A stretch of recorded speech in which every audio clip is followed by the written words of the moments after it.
lighting it on fire and burning it into a crisp. Am I the drama?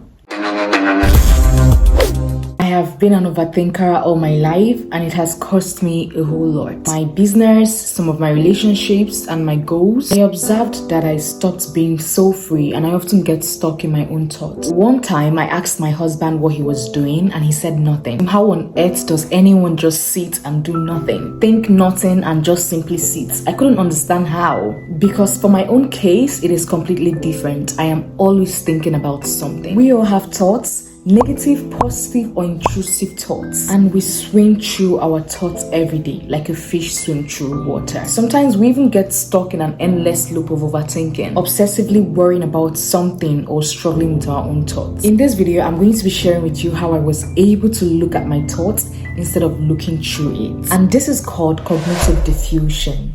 It's the difference between having a thought and believing in a thought. My name is Cynthia, and on this channel we talk about everything relating to mental health and self-development.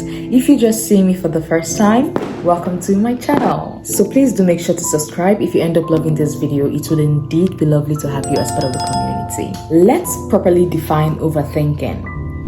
Overthinking is when you are continuously thinking about something so much that it affects or it starts to negatively impact your mental health and overall well-being. If you really want to improve your mental health, this cognitive diffusion skill will teach you how to separate yourself from your thoughts. Let's look at some of the negative effects of overthinking. One on the list is anxiety, stress, and depression. I remember how stressed I used to get whenever I start overthinking, especially when I'm in a social cycle, hanging out with friends. I say something and in my mind and my head, I start overthinking it. How did this come out? Did I say something bad? What would this person feel about what I just said? And that's how my thoughts continue cycling in an endless loop, preventing me from enjoying the moment. If you're an overthinker, you already know how it goes. A lot of times, it could be a problem that keeps popping up in our mind. For instance, worrying about health, finance, relationship, or work. And you find yourself that you can't just stop dwelling on it. So we have two types of overthinking. We have the past event overthinking and the future event overthinking. So the past event overthinking is when we remember something from the past. I mean, this is an event that has occurred already and we just find ourselves ruminating on it. We just find a way to construct this ridiculous narrative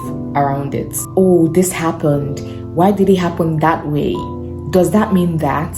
Does that mean that? Does that mean does that mean does that mean ABC? We just start overthinking it, when in reality there wasn't any drama there. We just make ourselves so miserable by thinking about it too much. And that's why sometimes I like to ask myself, am I the drama? Or maybe there wasn't even any drama there. While the future event overthinking is whereby we want to do something in the future and we just find ourselves overthinking about it. And this can often lead to us not following our dreams or goals. And this is because we know how to overanalyze every little detail. Now, this is where cognitive diffusion comes in. Cognitive diffusion gives you the freedom to ask, does believing in these thoughts make my life better? Is this thought helpful to me? Does it help my value in life? When we learn to separate ourselves from our thoughts, we can create choices for ourselves. We can now selectively choose which thought to believe in or act on, instead of allowing random subconscious thoughts dictate our mood, our action, our happiness, and our choices. Our thoughts are more like glasses. They are the lens through which we see the world.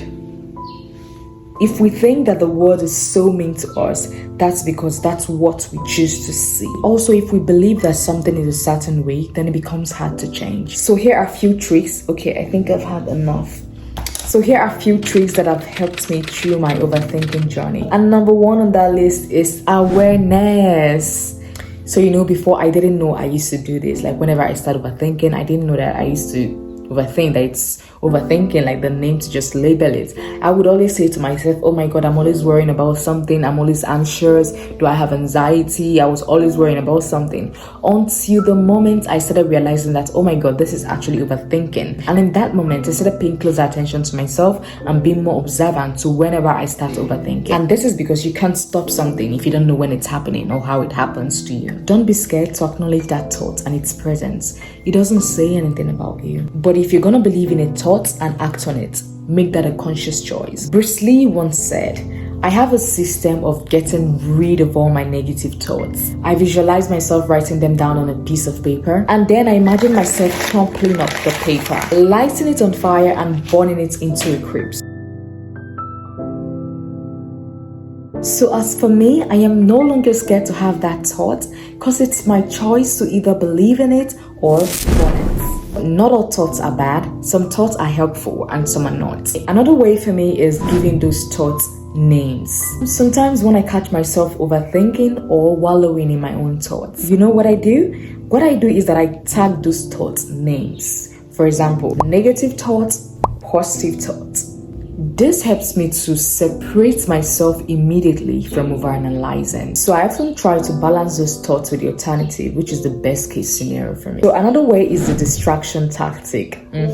Yes. I found that 70% of the time when I'm occupied doing something that I love, or even some house chores or cleaning, cooking, or just doing something, my mind finds a way of deviating from thinking about something too much to what I'm doing presently. For example, I'm shooting this video right now and this is me doing something that I love, and I'm not going to be thinking, oh my god, this happened, this, then, that. But now that I talked about it, I might think about it, but I'm not going to be focusing on that or trying to wallow in that because I'm doing something that I love. So this distraction tactic has been working for me for a very long time now. So I encourage you to find something that you love doing, or it could be sports, it could be a movie, it could be anything that can just distract your mind and take you away from that state. And another thing I do is that I look at the bigger picture.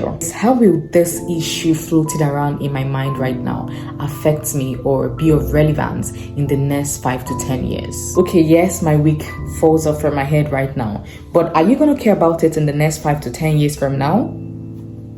Whenever I think about this, if I do something stupid and I feel cringed about it, I feel like, oh my god, this is so embarrassing.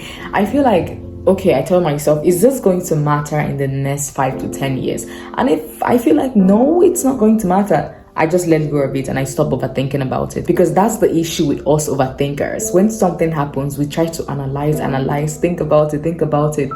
Chill, it's not going to matter in the next 5 to 10 years. So stop overthinking about it, okay? And the last one is to acknowledge your success and stay present. A present mind is a present thought. I don't know, where is that? Cynthia Patrick, 2023. I'm a writer and I love writing down things. And sometimes when I catch myself overthinking about something that has happened in my past or will happen in the future, I take out a notebook and I jot down 5 things that have gone right over the past week. This doesn't have to be some huge accomplishments. It could be something as petty as, oh, I remember to clean up my wardrobe today. Oh, I saved a little money this week. Oh, I stayed off my phone for a long time or my computer. And whenever I stay off my phone and my computer for a long time, I see that as an accomplishment because I'm always glued to my phone. I see that as an accomplishment, as an achievement, because we young people, we the Gen Z generation, the millennials and all that, we all can relate. So it's an accomplishment. Yes, it is. These little things can help you feel more in control of your own life. So I want you to remember that overthinking is normal and it happens to every one of us. And it's also important to recognize when it's harmful so that you can immediately take action and start practicing mindfulness and positive self-talk. So these are the tactics that has been helping me in this overthinking journey of mine. Lord, it has been helping me a whole lot. And I hope you pick 1 or 2 out of it.